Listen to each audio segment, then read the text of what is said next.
The Inner Game Podcast. Brought to you by the Science of Excellence. Presented by Rob Hume, the leading elite athlete mental performance coach. Unleash your power.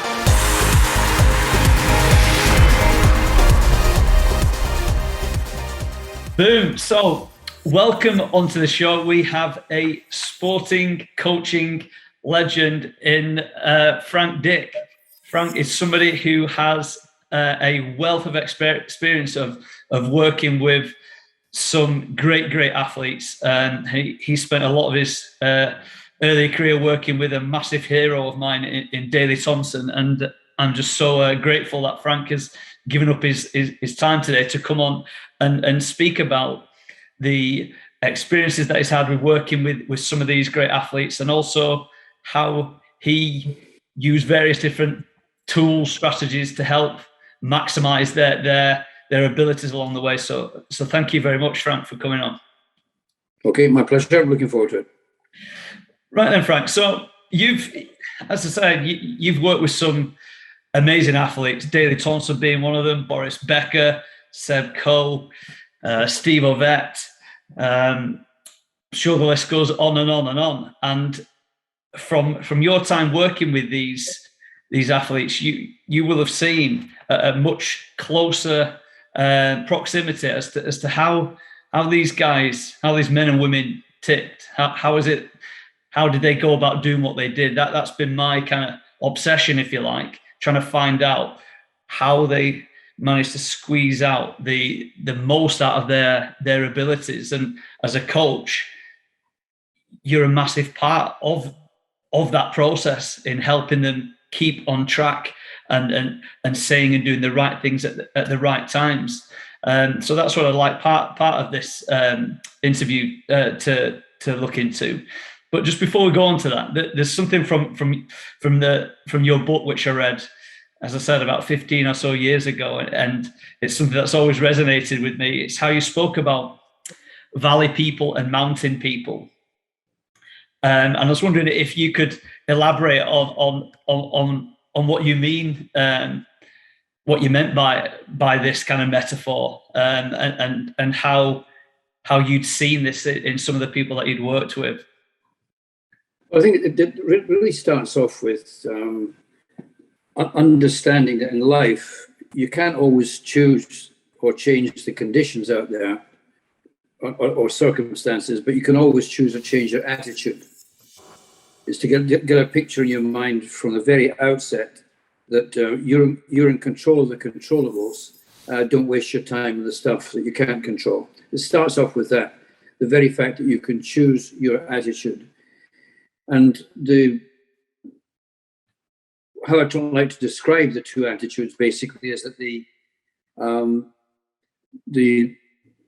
valley person kind of sees change as at the very best a threat, and the worst something you don't want to belong to. I mean, the would have, the should have, and the could have people who really don't believe they're in control of their own lives, that other things control them.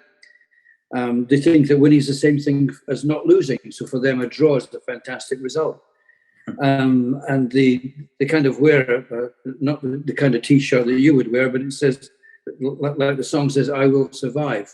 The tragedy is they're losers. They're not going to win anything in life because they're quite content with being really passing.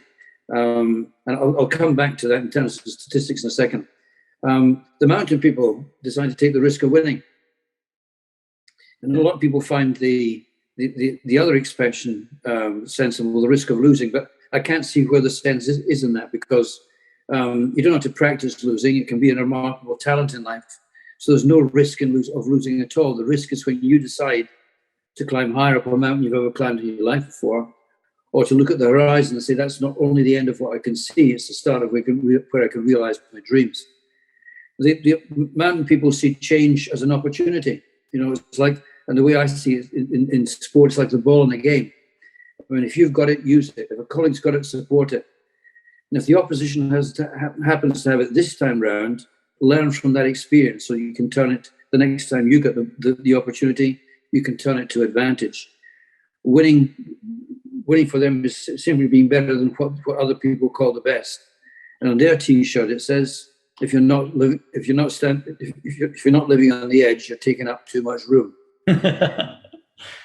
and I think, I know it sounds very twee, that kind of stuff, but it all starts off with that kind of attitude. And I'll give you a little anecdote about that. Is a long time ago, I was organising a conference, the first ever European Athletics Conference in the UK. I'd gone all the way to Athens 2 years before to fight to bring it to the UK. I was a Scottish national coach at that point and won. But when it came, it was the coldest winter we'd had in goodness knows how long. The snow had come into even as far south as Edinburgh from the end of November, and it actually lasted well towards the spring. But the conference was going to be on the 4th of January, okay? Yeah. And the university, when we were going to hold it, switched off the heating when university went down on the 1st of December. And they didn't switch it back on again until the evening of the 3rd of January. Wow. So the room was like an ice box. I mean, people were sitting there with their overcoats on. People come from all over the world at a huge, huge assembly. Guys from Russia, the Soviet Union, wearing these funny hats and things. It was freezing. As people breathed, steam was coming out of their mouth. It just looked like a fog scene. And I was mortified, absolutely mortified. I went to see my boss, Bob Adams, and said, this is terrible. He said, Frankie, your problem is that you think that 99% is a failure. Most people think that 51% is a win. Right? Mountain people think that 99% is a failure. Valley people think that 51% is a win. I remember saying to Bob at the time, I'm never going to be a 51%er. Never. Awesome, Frank. Absolutely awesome. So it's a mentality. It's an attitude thing, Rob. It's a mentality. And I'm not sure to what extent that comes with what you could come into life with, or whether it's something you learn. So, for example, one of the things that, when I'm trying to sort of give a picture of what the coaching relationship is with people that you work with, the way I see it is if you were a ringmaster in a circus looking up into the top, the big top, and there's a tightrope up there, and it's your job to get somebody across that tightrope. And for everybody who goes on that tightrope, there's an essential tension that's absolutely specific to them. And the tension is created between challenge at one end and support at the other. Yeah. If you give too much support, the wire's slack and they'll go nowhere. If you give them too much challenge, you'll snap the wire and they'll go nowhere. The trick in life as a coach is to find the right tension for each person. And the world that we're in today, in the interest of being, giving people favorable circumstances, is that we don't ever want to give those that we coach or our children, if you're a parent, you don't want to make life as hard for them as it was for you. Mm. But there's a paradox to this. The fact is that you are who you are, yeah, because of the obstacles that you've overcome in life. Absolutely. And if you now remove all the obstacles, then the people that you are coaching, or the young people that you're bringing up, they don't have a chance to learn through that. And if you're not careful, that shifts attitude towards almost an attitude of entitlement, that they expect things to be right. The thing that I have to say to so many coaches is, there's no certainty out there. But Frank, that's what you're there to do. You're supposed to give us certainty in the arena. No, I can't do that. Really can't do that, because the only thing that's out there is uncertainty. What I can do is equip you to handle the uncertainty, to turn it to your advantage. What I cannot predict in life are all the changes that are going to be out there. But what I can do is equip you with a process of how to deal with them when they arrive. Beautiful. I couldn't agree more with you, Frank.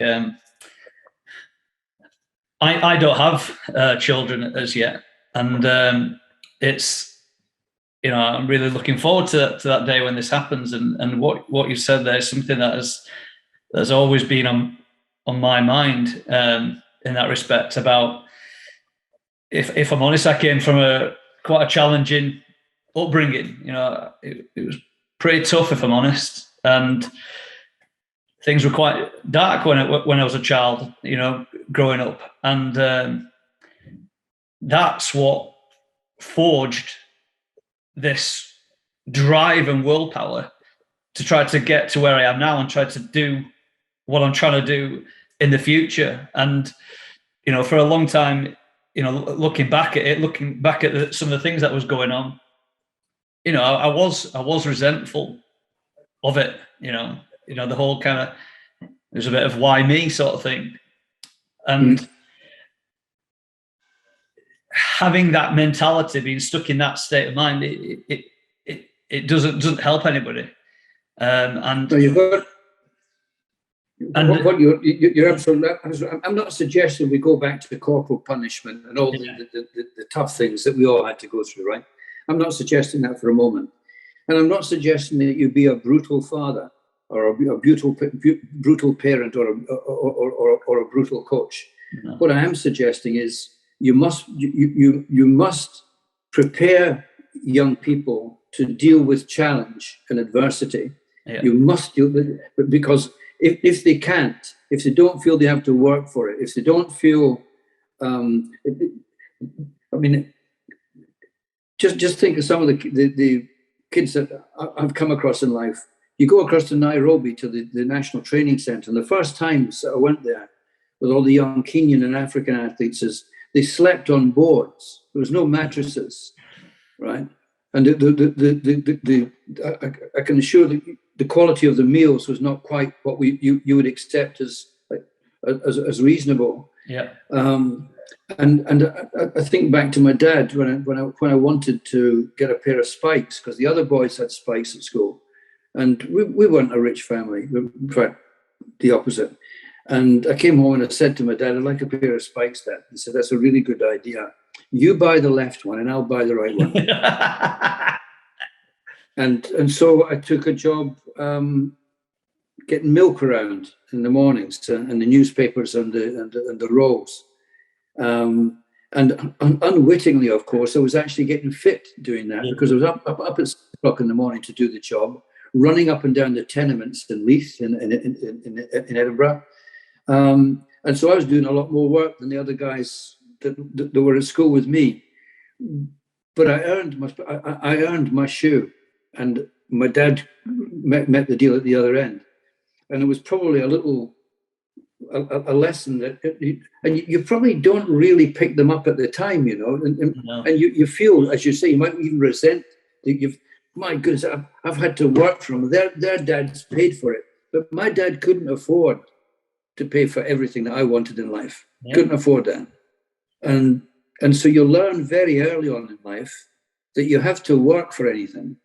That's why one of the things I do with athletes who come to see me for the first time, or coaches who want to develop themselves, is that I always ask them the same three questions.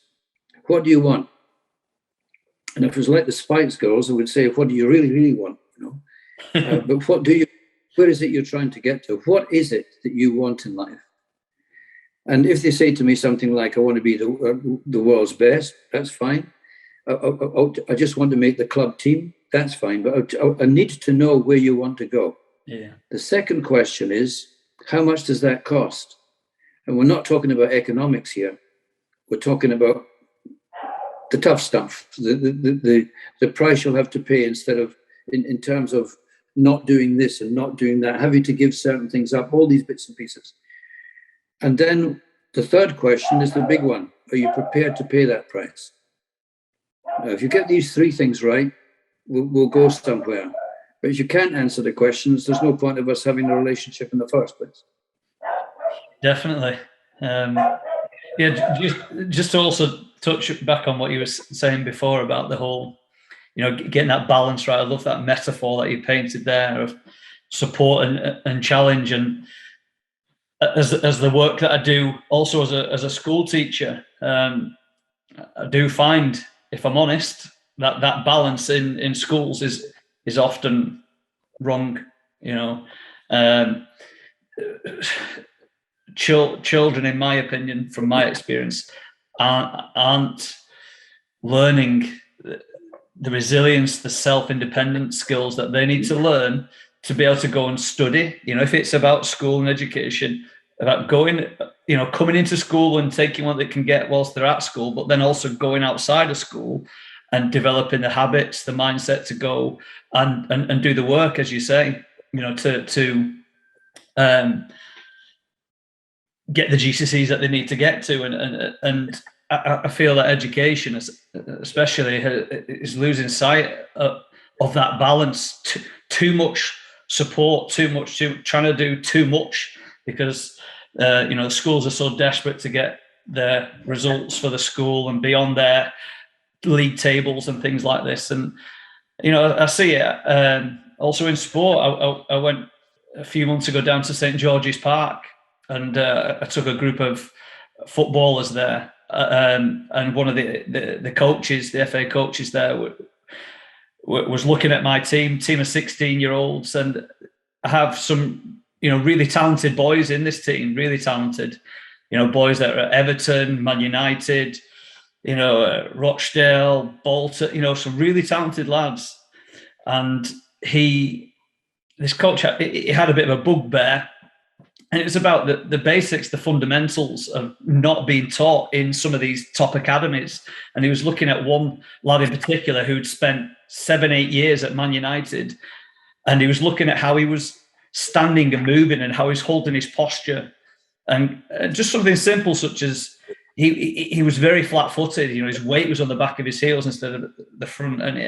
And he was saying often that in his experience when he's going into the football academies, that a lot of the players aren't being challenged in certain ways, and not being challenged to do the fundamentals. And I think some of this comes because some of the coaches aren't daring to kind of challenge the really talented players to go beyond what they're already doing, if that makes sense.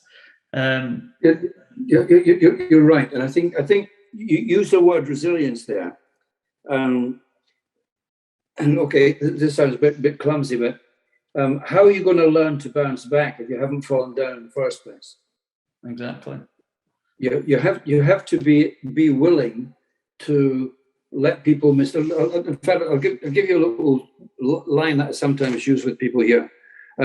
If you never make mistakes, you've never stepped beyond the edge of risk. If you never fall short or fail, you've not aspired to great dreams. But once you get into that kind of mentality that people have to be allowed, you've got to take them to the point where they do make mistakes. The two kinds of people you don't want in your team: one who always makes mistakes and one who never makes mistakes. Because the one who never makes mistakes is not pushing themselves to the performance level that they're capable of going. So you've got to take them to that edge all the time.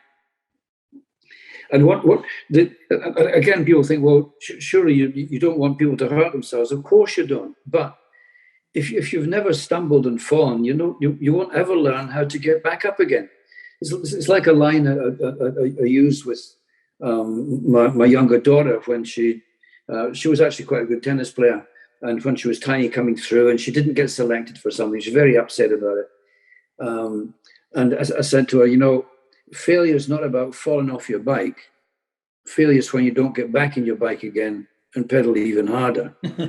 That's what failure is. Yeah. And so you've got to allow the situation so that people will learn through these moments And that's what shapes the character. That's what shapes resilience. That's what will keep you going at the end of the day. And that's what really makes you understand what paying the price is. Definitely. It would be like, when you're learning to ride a bike and never taking the stabilizers off. That's the type of person that doesn't make mistakes. They keep the stabilizers on just in case, but then they'll never be truly free to see how that bike can really ride, can they? And well, you take this a stage further. You're coaching your athlete, and I think there's I know you've probably heard me saying this before. There's some things in life you can be taught. There are other things in life you can only learn, and you learn it through experience. And one of the biggest things that you have to learn in life, whether you're a coach or whether you're an athlete or a parent, it doesn't matter what you are, it's the ability to make right decisions under pressure.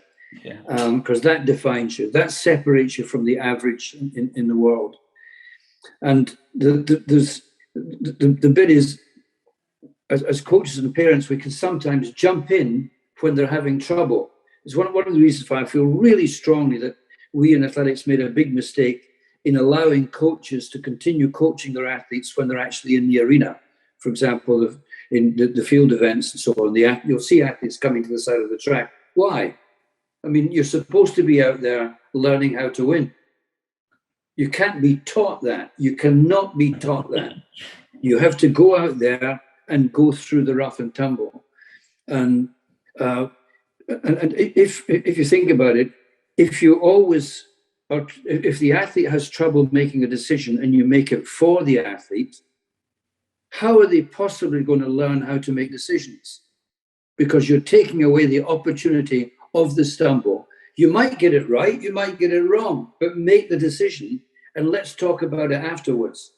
Because that sort of stuff, that learning is done through experience. And as Vernon Law said, experience is the cruelest of all teachers because she gives you the test first and the lesson second.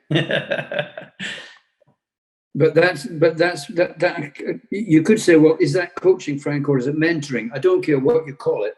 You've got to have somebody to come back to. Once you've had the experience, this learning experience, you should have somebody to come to who can ask you the questions. Was that the right decision? Could it have been better? Could you have done it differently? Was there a different decision you could make? And that kind of stuff, so that you actually are actively involved in learning the lessons from the experience. Definitely. I think that word stress gets too much of a bad rep at times. It has a bad connotation to it. And like you were saying before, that there is that balance, too much stress and that tightrope will break. Not enough and it's too slack. And just like a muscle, if you want the muscle to grow, you have to apply stress to it, don't you? The only way the muscle will grow is if it's tested, if it's put under stress. And again, if you overload it too soon, you start trying to lift too much weight too soon or doing it too often, it will break, it will damage, but not enough, and it will stagnate, won't it? It won't develop. And I see, just a lot of people in sports still and outside of sport where they're too afraid to put themselves under some stress out of the fear of failure, the fear of rejection, or something like this. And I'm just curious to know if the athletes that you work with, some of the top ones, were they going through their process of doing what they was doing in the absence of kind of fear of failure, or was that still there at times? I think you're right. That going back a few steps there, without stress, you won't learn to adapt. And that's clear. What you don't want is distress. Distress is something you want to try and avoid. But stress is a critical part of how we adapt, whether it's mentally, physically, or emotionally. You need stress to learn how to adapt. But remember, just before I leave that picture, remember that you adapt during the recovery, not during the impact of the stress itself. And that led, of course, the theory of overcompensation and so on, you know, all that stuff. But I think that's important. Maybe we as coaches, parents or whatever, maybe we should grasp a little bit more of how to make recovery more effective, as opposed to always trying to make the stress more effective. Yeah. So, and when it comes to a word like stress, there's an expression I heard from a really wonderful psychologist from Australia called Corinne Reid. She was the sports psychologist behind the Hockeyroos, the two women's field hockey teams that won back-to-back for Australia gold medals. Right. Great coach, looked after them, a guy called Rick Charlesworth. Well, she came up with an expression I hadn't heard before, but the moment she said it, it made complete sense. And it was that we've each got our own stress signatures, right? So, and it's important in life to know your own and stress signature. What makes things work for you? What pulls you down? It's really important to understand that. And to have a mechanism to support one and deal with the other. But when you're working with other people closely, it's pretty important that you know their stress signature. Because if you don't, you may say the wrong thing, you may push them a little bit too hard. And understanding, of course, that stress is a cumulative thing. It's not just about one thing. In your life, as you go through a day, you're being bombarded by emotional stressors, mental ones and physical ones. Physical ones could be as simple as exercise routines. Emotional ones might be falling out with a partner. Mental ones might be dealing with moving house. All these bits and pieces. But they're cumulative. If you add them all together, if you imagine in my simple mind, because I have to be simple in my world, imagine that your adaptation energy in your body is in a pint bottle, right? Yeah. There are so many things that you clear off the top straight away, but as the day goes on, that adaptation energy is being run down. What you don't want to do is get to the bottom of the bottle and still trying to be able to adapt to things, which is why when you're looking at the world of stress, you don't just look at the single thing that appears to be manifesting itself now, but you stand back and look at the bigger picture. And I kind of see that as like a 3-lane highway. There's the fast lane, which is our business, our commercial life, our occupations, our careers, and so on. There's the middle lane, which is our relationships, and whether it's with the community, with our partners, with our children, with our parents, and so on. And there's the inside lane, which is you. Now, I've met some people who get into that fast lane, and the only reason they'll ever go into the middle lane is if they run out of gas, as if somebody's rude enough to push them out the fast lane, and then they get back into the fast lane as quick as possible. I've met other people who will only go into that inside lane if they run out of gas. The fact in life, if any one of these lanes goes down, the other two are compromised.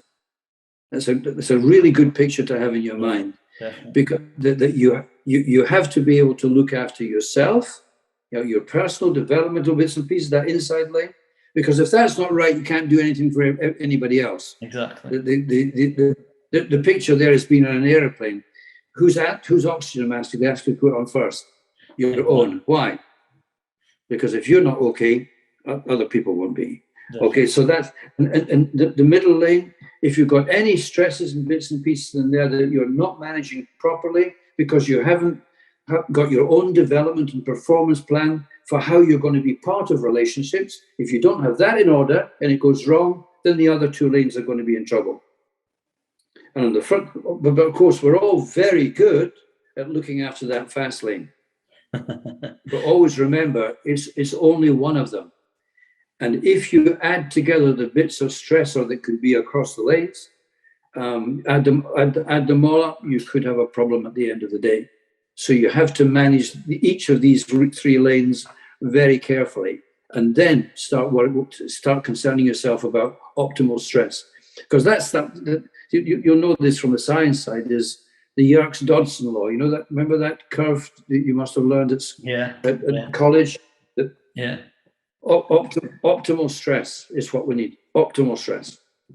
And I thought for a long time, about that curve line, and I think where that optimal peak is that's just what we as people are striving to find in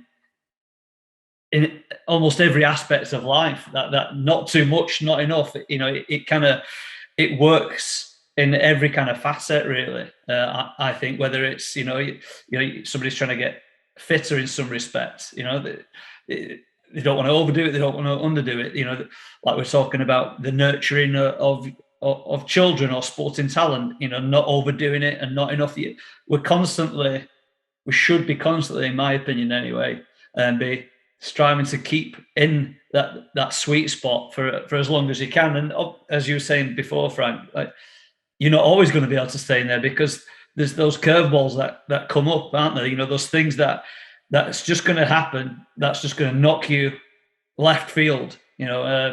Like for example, my dad has very recently passed away, and as best as what I knew, he was ill for a while, and I knew it was coming, but you don't know when, and you don't know how you're going to act in that moment, and you still got to find a way of acting in those moments without kind of crumbling and letting everything else go. And I think for me, I've always liked the analogy of the tree which bends with the wind will never break. It's about trying to be flexible in the moments to be able to adapt to something that you just haven't foreseen, and then as you said previously about then, it's about what decisions you make in that moment. Is that kind of what you were saying, Frank?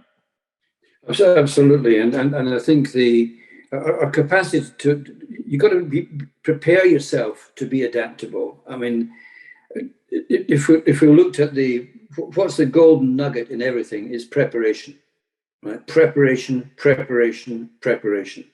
Anything that goes right or wrong in the arena, whether it's a sports one or life, is about how well prepared you are for it. It's really as simple as that. And one of the things that I feel quite strongly about now that I didn't used to think about very often, to be quite honest, was that a lot of people, when they're planning a campaign or doing a preparation, they look around at what's happening now and they think, well, that's what excellence looks like. I'll be okay if I can be better than that excellence. I can raise my game and I'll prepare for that. But the fact is, in life, say in an Olympic cycle or a World Cup cycle and so on, is a 4-year cycle, right? And when you come to the end of one cycle and you're looking at what's ahead of you, the trick in life is to be able to look at what excellence will be 4 years from now, not what excellence is like now. Because if you don't know where you're going, how are you going to plan the journey? And that got me, that's what made a quote from a guy called General Duhay, who was an Italian general back at the start of last century. And airplanes had just started to come to be around. And he twigged very early on that could change the future. And what he said was, victory smiles on those who anticipate the changing character of war, not those who wait for it to happen and then try to adapt. Now, I don't agree with him 100% because we have to be adaptable, right? Yeah. Because change will happen out there. We've got to be able to adapt to it. But can you anticipate it? Can you think about what it's going to be? And on top of that, if we're going to be winning in our lives arenas, can you create change and be comfortable with change itself? And so I think these three aspects of or if we covered off on these things through our preparation, the chance of stress becoming distress is totally minimized. Yeah. I couldn't agree more, Frank. I'm wondering if, obviously, we're talking about, being adaptable and changing, and you've worked with, different athletes in different sports, and obviously you started out in athletics, and I'm curious to know, how you as a coach or a performance director, when you was working, obviously you started out working in the athletics and working with the British team, and then you work with Boris Becker and some of these athletes as well. How did you kind of change some of your approaches, to work with the different, not just different people, but different people in different sports? Was there something were there certain things that you had to do differently with somebody like Daley Thompson in athletics versus, a Boris Becker in tennis, with them being different sports? Did you have to approach those two sports and people in different ways? Well, first of all, there's a line that is worth all of us remembering in life. You cannot step into the same river twice, because the river's never the same, and neither are you. Yeah. Right. So everything's new, everything's unique. Every day is unique. Every athlete you meet is unique. So in order to handle that, from my point of view, I simply had to stick to what I knew, and to control the controllables. I've got to know what I can control and be in control of that, because there's no point of wasting your time trying to change the weather, for example, and anything else that you can't control. You concentrate on the things that controlling the controllables. And part of that is understanding or knowing three things, if you like. You've got to know what you know what you don't know, and know somebody who does, and bring them to the party, because you can't know everything. So I started off as a sprints coach, to be quite honest, and then got into coach long jump, which is a different sport if you think about it. Coached high jump, then ultimately was work. Daley Thompson asked me if I'd coach him. And then I had to be a coach looking after 10 aspects of his life, 10 different disciplines. And I couldn't. There's no way I could do that. I could look after 5 of them. Yeah. So I found another 5 people who would cope with the other ones. Yep. Yeah. So I could look after, yes, I could look after 1 to 2 I could look after 5. So that's what you've got to remember. You can't know everything. So it's a joke in my family that I worked with Boris Becker, because when it comes to having a family game of tennis, nobody wants to be on my side, because I'm so bad. I'm really seriously bad when it comes to hand-eye coordination. And so I had to stick to what I understood, which would be the principles of coaching, because they don't change. They really don't change. Yeah. I mean, how people learn, how you teach, it evolves. There's every now and again a new way of doing it. We can go from explicit learning to implicit learning and back again. We'll understand all of that stuff. But these are the things you have to be on top of. When it comes to the specifics, other people you have to build other people into it. Because one of the worst things you can do in life is make the athlete or the person that you're developing the victim of your limitations. Yeah. And we've all got them. So own up to them fast. Yeah. Something of it, bring somebody to the game. Which is why sometimes in life, I think we can make big mistakes in sport, where you can get a coach who's doing a fantastic job working with a beginner or an early learner, and things are going really well. And suddenly the athlete actually is moving much faster than the coach's knowledge. And you have to be very careful that you don't end up trying to hold the athlete back so that you can keep up with them. At some point, you have to say over to somebody else or bring somebody to the party. Yeah. Does that answer your question? Because it covers. You have to understand. I worked with quite a few different sports. Yeah. And you can only stick to what you can control and to the principles that you understand.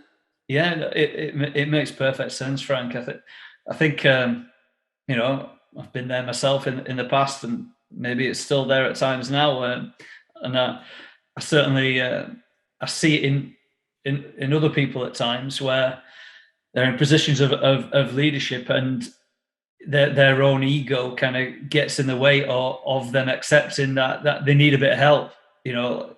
And as you say, you can't know everything. It's not, and you know, you want to know as much as you can, but you'll never know it all. Nobody ever will. And so then, as you say, like, I do think it's important about, you know, athletes and people in positions of high leadership, of getting in people that do know, that have spent their lives kind of mastering one area, if you like, you know, that know it so well, and then bring them in, and then bring someone else in. And I think, as I said, some people often find it a sign of weakness, you know, that in doing that, so they don't, so they keep trying to do it their way, clinging on to their plan, their strategy, their idea, at the expense of actually achieving the thing that they want, because they in some way, I think, you know, they're fearful of being looked at as, I don't know, not being good enough or adequate, and then everything's kind of crumbling around them. And I think, you know, from looking at some of the great leaders like yourself, I think that they are, you know, so look at somebody like Jurgen Klopp, you know, he brings in, you know, people, specialists around him. You know, he brought in a throwing specialist, you know, to improve Liverpool's ability to take better throw-ins. You know, he's not a specialist at throw-ins. He had no one at the club who was doing that. He brought somebody in, and he's brought back the boot room at Liverpool, which kind of dissolved, you know, in the 90s and beyond. And he puts so much of his success down to his team of coaches who are coming in with all of these great ideas to keep taking the training sessions forward. Oh, you're right, and congratulations to Jurgen Klopp. He's done a fantastic job with that team, and I think the bit about the boot room is interesting, because I think he came in and remembered that culture matters. You've got to hold on to the essential components of culture, so that people are more likely to engage with what you're doing. Yeah. I was wondering if because you've mentioned culture, and it's something that I am very passionate about striving to create the right cultures with the people who I work with, and, you know, the teams that I've been part of, and how important is it? I know we've touched on it there, and what are some of the things that you feel need to be done to create that culture where everybody kind of comes together and is aligned to go in the same direction? What's some of the key things from your point of view? There are loads of books written about this, I have to say, and the interesting thing is that very few of them actually agree with each other. Culture is something. You've got to have a picture of the culture that you want. So if you want a winning culture, there are three things you're going to have a winning culture. One, you've got to have a culture that supports the notion of winning. Secondly, you've got to have processes that ensure that people are on the journey to winning. And then you've got people who are capable of benefiting from that. So these three big aspects knit together for the culture.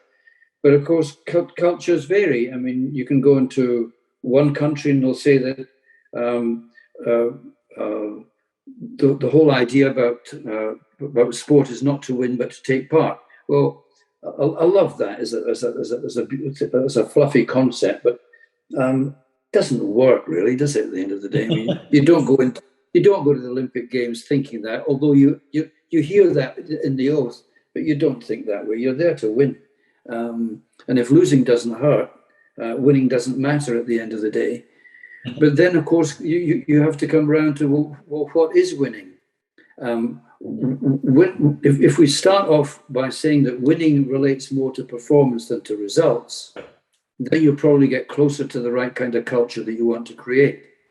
Because you can break a world record and finish second, right? And when it was, I mean, I don't know if you'll have seen it in the last Olympic Games. I think I'm right in saying that in the men's 400 meters hurdles, no, the women's 400 meters hurdles, I think the first two athletes broke the previous world record. Yeah.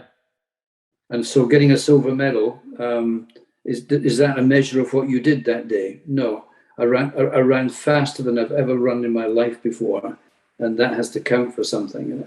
And I think that kind of mentality, you see, because if you keep on working on your performance, the results are more likely to happen, right?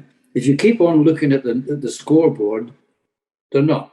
No. Right? The scoreboard cannot change if your performance doesn't get better. That's simple. And so it is to build that kind of thinking, which comes back to attitude, our starting point. You've got to build that kind of thinking into people's minds, but then everybody's got to buy into that. I think, don't know if I mentioned this, but you've got to be able to teach and you've got to be able to sell. You've got to be able to teach people to get them to understand, and you've got to be able to sell it to them so that they engage. Yeah. And in trying to change any culture, there's no point of trying to just teach. You'd better be able to sell, or nobody's going to come with you. One of the things that I'd really like to get your opinion about, and you started to talk about it there, Frank, is obviously the ultimate aim in sport, as you say, it is to win. You enter into competition. That's the intention, and I'm curious to know your philosophy, because I spent a lot of time playing around with this myself, in that if you just focus on winning, being the best, number one, I think, in my opinion anyway, that often can be a problem. If the focus is on being the best, being number one, then I think athletes and people can take the eyes off the prize, the eyes off the process. My opinion is that the focus should be on the process of improving day by day, session by session, having an idea that that's what they're striving to achieve, trying to become a champion in whichever sport, but ultimately it's about becoming the best version of themselves that they can possibly be. And I'm just curious to know if this is kind of a standpoint that you share and something that you try to foster with your athletes. Yeah, 100%. It's you don't. There's no point of comparing yourself all the time with other people, because you're as likely to be underachieving at that point as overstretching. Right? The person your opponent, if that's the right word, is yourself all the time, and and if you like, the concept that you're trying to live. That's your challenge, not the opposition. It's you. It's interesting that John Wooden, the sort of legendary basketball coach for the UCLA Bruins, he never researched another team, ever. Didn't ever research another team. The Lakers, the Bruins would play their game and get better at their game. They wouldn't try to sort of play. If you're not careful, you get drawn into somebody else's games, and you might say, "Well, surely that's adaptation, Frank." Yeah, don't adapt to theirs. Make them adapt to yours. Yeah, and he's set a record, didn't he? That I think still hasn't been broken, of the most number of college championships. I think it's 9 or something like that. I think it was 10 out of 12. Was it 10 out of 12? Gosh, and and see, NCAA, and that's really huge, because that league in basketball's probably tougher than any professional league. Yeah. And I remember, I'm not sure if it was the LA Lakers, back in the 80s. It may have been a different basketball team, but I was listening to one of the coaches, and I can't remember his name, or reading an interview about how, he'd really got his team on board with really going for it in the next season. And they progressed so much, and they worked on all these different areas. And unfortunately, at the end of the season, they didn't win the NBA championship. And the coach was really concerned that his players had given everything that he'd asked of his players. They'd done it. They committed to everything that he asked of them. He couldn't have been any more proud of what they strived to do, and yet they fell short. And he became concerned that the next season there could be, a huge fall off, because they're given everything and failed.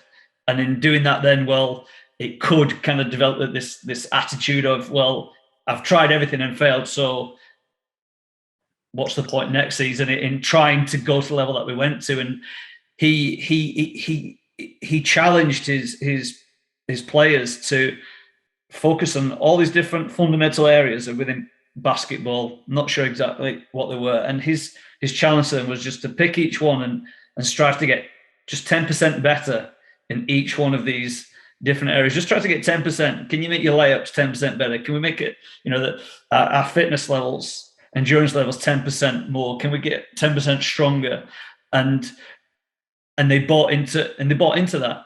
And by doing that, they then still improved again beyond what they ever thought. And as a result of that, they then got their success and they won. And that's something that's always stuck in my mind. Well, whether you've won or lost at the end of, whether it's a game or a competition or the end of a season, you do a forensic debrief anyway.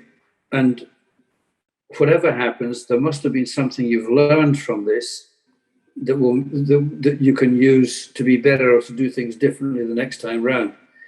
And even if each player raised the game by 1% in the squad, yeah, you're going to move on. Yeah. And so I think that's it, because again, you're in control of that. Just think about, come back to the controlling the controllables. You're not in control of the result. You're in control of your performance. And if you keep on building your performance, the result will take care of itself. Bill Walsh's book. Yeah. Yeah, great book. Yeah, a great book, that definitely. Is there I've not spoken about him a couple of times now. Daley Thompson, this is, because he's somebody who I certainly would look to for motivation. Was there any times where you had to help him kind of pick himself back up? Because he always came across as somebody who was so motivated, so driven. And I'm just wondering if there's times where like he was struggling and you kind of had to, or you needed to kind of interject in some way to kind of press his buttons, if you like, to get him back on track, or if not him, was somebody else where they were kind of, I don't know, a little bit down, a little bit low, and you had to kind of get them back into a more energized frame of mind? Well, to just remember what you're trying to do as a coach is to create a process where your athlete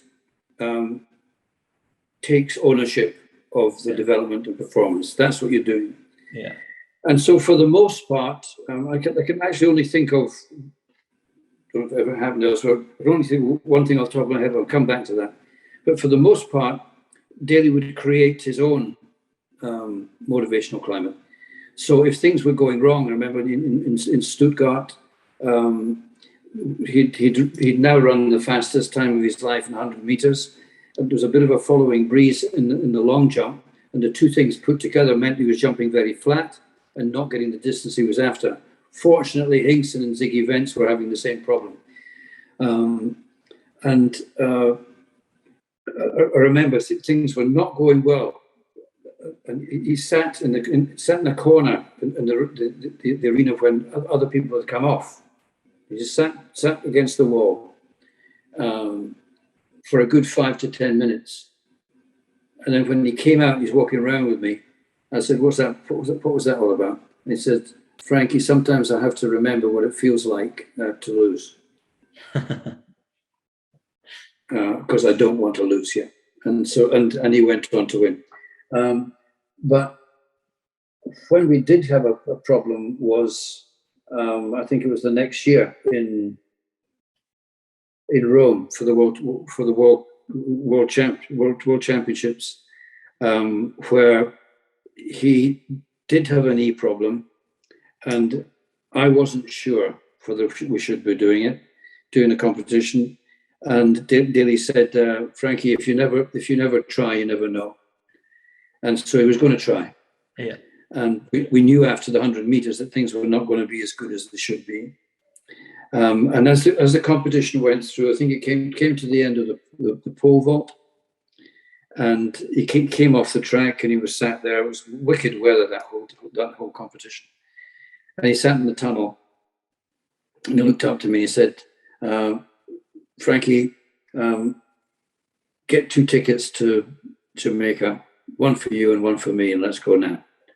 And I said, "No, I said, Daley, there'll come a time when," and I think his first child hadn't been born at that point, when that baby is going to have a bit of medicine still left in the spoon, and you're going to have to make sure that it's taken, that the medicine's taken, otherwise the job's not done. And said, "Oh, that's all very well for the babies, Frank. It's not going to be good for me."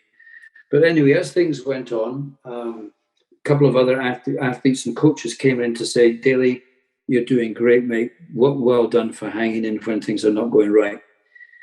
And then out of nowhere, Daley said he had a buddy of his that we trained with across in California, and he said, "Is that guy on a personal best?"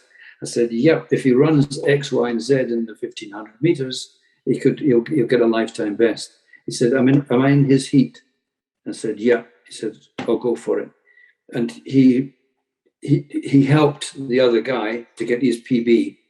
Yeah. And I'll always remember that night. It was pouring rain, terrible weather. Some of the crowd had left, but not the people who were Daley's kind of people. And I'll always remember when it came to the last lap, the bell went, and he went for it in the last lap.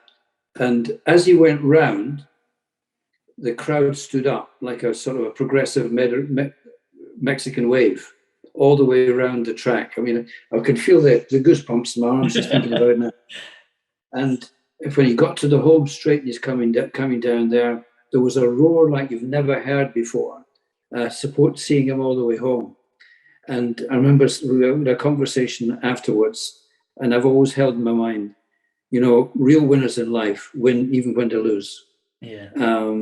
It was a terrible day for him because he doesn't lose. He just didn't lose. But he saw it through, which said an immense amount for his character at that point. And if I had any influence, it was a tiny one in there. But for the most part, there was once you've got the idea of athletes taking ownership, the athlete will take ownership of their attitude, their training, and their moments of crisis. They will not look elsewhere. They'll go for it themselves. Yeah. Is that one of the defining qualities that you think set Daley Thompson apart at that time? Oh, yeah. Oh, for sure. Yeah. Absolutely. I mean, and we spoke about pressure earlier. One, and this was his idea, not mine. Coming into the week leading into a competition, we could go to a training venue, and let's imagine it was discus, to do a little discus routine, then go to something else. And he'd put out a peg as to where he thought he'd have to throw the discus in order to get enough points to stay ahead of Hinkson. and he'd go into the circle, and he'd take one throw. Now remember, you're allowed 3 throws in the decathlon, one throw only.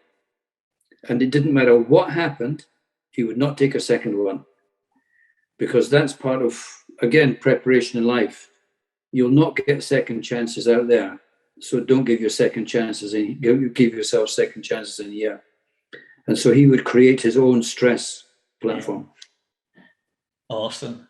And was there any other, redeeming specific traits about him that also stood out for you that really enabled him to do what he did and go, win all those major tournaments and go undefeated for all those years? Is there any specific traits that also stands out for you that if someone else who's watching this goes, I want some of Daley's magic, what things do I need to bring in to myself? There's some other things that stood out. Just ruthlessly competitive in everything he did. He was competitive in training. He was competitive in just different aspects of life. If he was playing a card game, he wouldn't let anybody go home until he'd won. That kind of stuff. He was total, absolutely total, physically, mentally, and emotionally attuned to destroying his opposition and delivering his performance. And that was it. And again, I'm not sure how many of these things in life you can actually grow yourself. I'm not sure how many of these things actually come with the model in the first place. Yeah. In that time, in the 80s, we had some great success there, didn't we? The 80s going into it was a golden period. Yeah. Absolute golden period. Do you feel that what yourself and Daley were doing then, that was what was helping drive that along? Because I think some athletes would also come out. I don't know if I might not be correct on this, but my understanding was that when he would go and train out in California, that there'd be some of the British athletes that come out there at times, and I was wondering if that he kept, started to create, you and him started to create a culture yourselves of kind of excellence and success that kind of brought other people to start questioning themselves more about what they were doing and seeing what you guys were doing. No, I'd like to think that was the case, but I'm pretty sure it isn't. What Daley was really good at with the team is he was actually quite a big. He could seriously motivate other people and influence their thinking before they went out, and he would take time. Maybe it's over a cup of a glass of Coke or whatever. He would take time with people to help them in what they're going to do in the arena. And I mean, he was. I remember at one point, even looking around, because he was so total into the sport.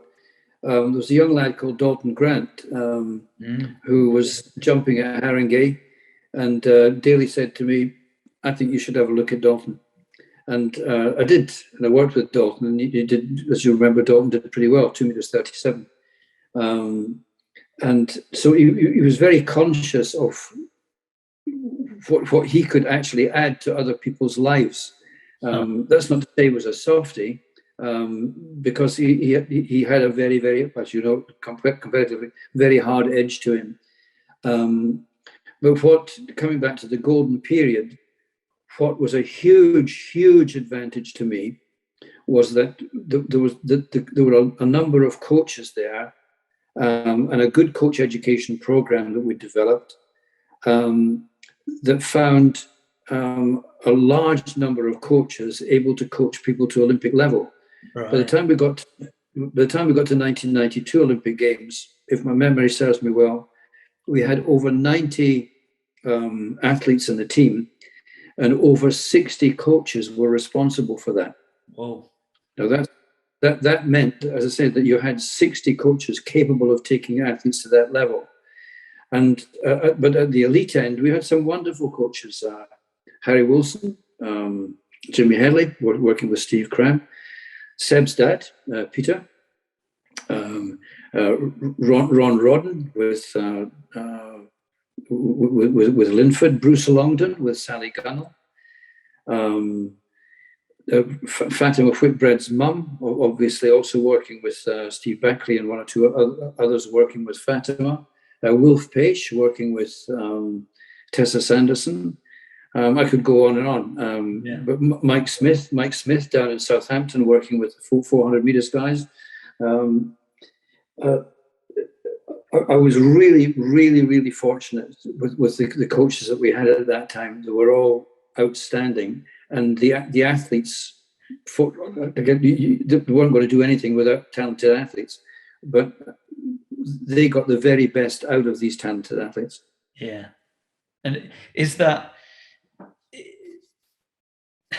something that is that there now? Do you think in today's athletics world to that level?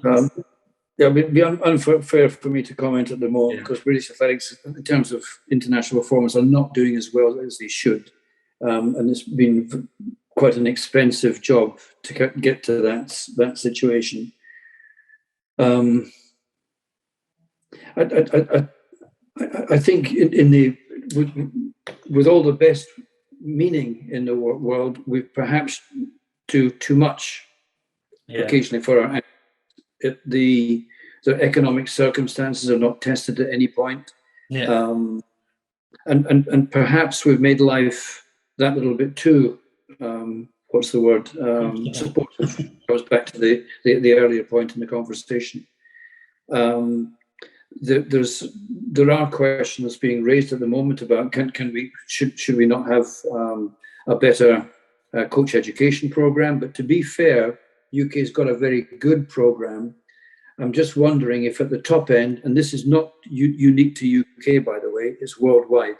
Yeah, there comes a point where if you're wanting to create groundbreaking performance with your athletes, you've got to have coaches who are capable of groundbreaking performances as coaches. Yeah. And or in a nutshell, you won't have a world-class athlete without a world-class coach. No. And you might say, well, surely that's just about getting a bit more education. Well, sometimes it's a bit about getting a different kind of education. It's just as athletes' performances going towards excellence is a non-linear function. It goes in steps and there's dips and so on. It's the same with coaching. And we've got to find better ways to give our coaches the kind of learning experience they need in order to become the quality of coaches that our athletes need to get the gold medals that I'm pretty sure they deserve. Yeah, because I don't know, huge numbers that have gone out of Britain, but Mo Farah, he kind of went over to America, didn't he, with Salazar? I think Katarina Johnson-Thompson, I think she's gone over to a French coach, I think. Yeah. I'm presuming because she felt like that environment, the coaching structure, they obviously felt, I'm guessing anyway, that they could get what they need when they wasn't getting it maybe from our own country, perhaps.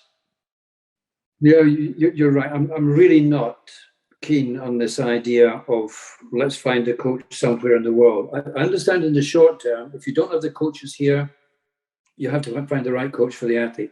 But if we don't, we've therefore got to examine ourselves. Yeah. What are we doing to create the best coaches? What are we doing to make that happen?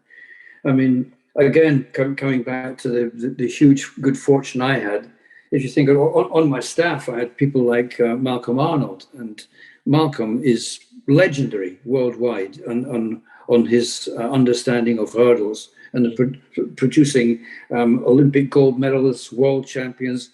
He's outstanding. Think about guys like Tony Hadley up in when he was based with his squad up in the Birmingham area. Derek Redmond, Phil Brown, that particular generation that came through. There was no need for these guys to go abroad to learn their trade.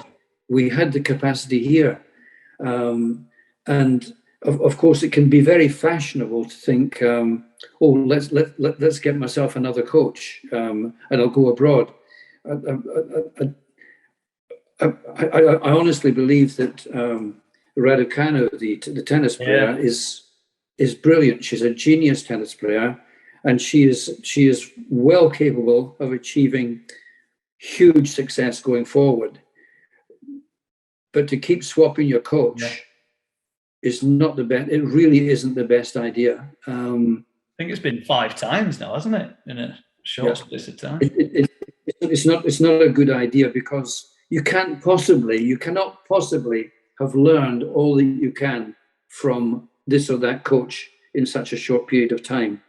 And the relationship between the coach and the player must be allowed to get to a point where it's effective. I mean, in any sport, I've always believed that you need 2 years to understand each other and start getting the really best out of the relationship. You need 2 years to get to know each other. But that comes back to a golden rule, or a key, if you like, for any coach in any sport. Know your people. Know them. Really know who they are, what the stress signature is, coming back to that. Knowing the language that you can use, because sometimes you can use one word with one athlete, it's perceived as one meaning. You use the same word elsewhere and they don't like it very much. You better get your language right. You better get the words right. I remember a story against myself, telling Cameron Sharp that he should be driving off the bend in the 200 meters. I was pulled up by a coach who said to me, "Well, you shouldn't be saying drive, say lift." So I tried that, and immediately it worked. Really? And so it can come down to something just as simple as that. Getting your language right. Yeah. But in order to do that, you must know your people. Definitely. With the work that I do with athletes and learning and becoming a hypnotherapist and becoming qualified in neuro-linguistic programming, I've spent a lot of time, studying words and striving to become more articulate with these words, because words have power. Either way, they have the power to build something amazing, the power to knock something down, and the wrong word at the wrong time, can pull the whole thing apart. But the right thing can just ignite that flame, that strikes that chord, that can take an athlete, for example, from being a bit stuck to accelerate somewhere in a whole new direction. So that, what you said there about words certainly resonates with me. I think words is something that's, one of the things that I say to the people that I work with is that if you understand the power of words like I do, then you would select the words that you use yourself about yourself very carefully. And, even just simple things. Hear athletes say, when they talk about training session, they'll say things like, this is killing me. And they obviously don't mean that. But what they don't realize is that subconsciously, there's a subconscious part of them that takes those words literally. Just like a 5-year-old boy or girl, if you said that to a 5-year-old boy or girl, they would take that as a truth. They would, if I'd said to a 5-year-old child, this is killing me, they would think that is real, because that there's a part of the mind, even when we grow up as adults, that still takes life literally. There's a part that is kind of understanding the meaning through, tonality. Obviously, your posture communicates, and obviously the words themselves. But I really do think that people in sport and outside of sport should really pay attention to how they're talking to themselves. This is one of the things that I have found with the athletes who I work with, is that they have, even some of the great athletes I've worked with, they have doubts. and their self-talk can be so destructive, you know, to the point where sometimes I'm thinking, gosh, you know, they've achieved all these things, and they've got to where they've got, and yet they say some really kind of unpleasant things, dark things, disempowering things to themselves. And you know, with the work that I do, I am helping them turn that off, essentially turning that off and turning something else on, so that narrative, that story inside their minds becomes far more empowering. Instead of focusing on what they don't want, which is where so many athletes go when they get stuck in a rut and they're not performing how they want to perform. Often one of the things that I find is that they've let slip in this old habit of focusing on not making mistakes, not getting something right, not doing this, not letting somebody down, instead of painting that picture inside their mind of exactly how they want it to go, whilst still being flexible within what they're doing. Wondered, you know, do you agree with kind of that kind of philosophy, Frank? I think to sort of summarize this whole area, it's ultimately a coach has got to be a great communicator. You've got to be able to say the right things at the right time, and sometimes it's a word, sometimes it's being able to listen at the right moments rather than talking. And I say communication skills, making analogies, creating metaphors, being able to tell a good story. All of these things are part of communication, and that is the core of coaching, I think, at the end of the day. So I think that's probably a good way for us to wind up. I'd like to thank you very much indeed for the invitation again, and I hope there's one or two things in there that you and your colleagues can use to good effect. Definitely, Frank. I really appreciate you meeting with me and giving up your time today. You know, thank you very, very much. As I say, I met you not obviously in person, but I was there at that conference many years ago, and you know, to be here, kind of speaking with you and picking your brains on your philosophies about sport, about life, and excellence. You know, it's a real honor and a privilege, Frank. So, you know, really, thank you very, very much. It really means a lot, Frank. And I know that anybody who watches this is going to pick up some amazing strategies and words of wisdom. So thank you very much. Okay, thanks so much indeed. You take care. Thank you. The Inner Game Podcast, brought to you by the Science of Excellence. Unleash your power. Book your free consultation now.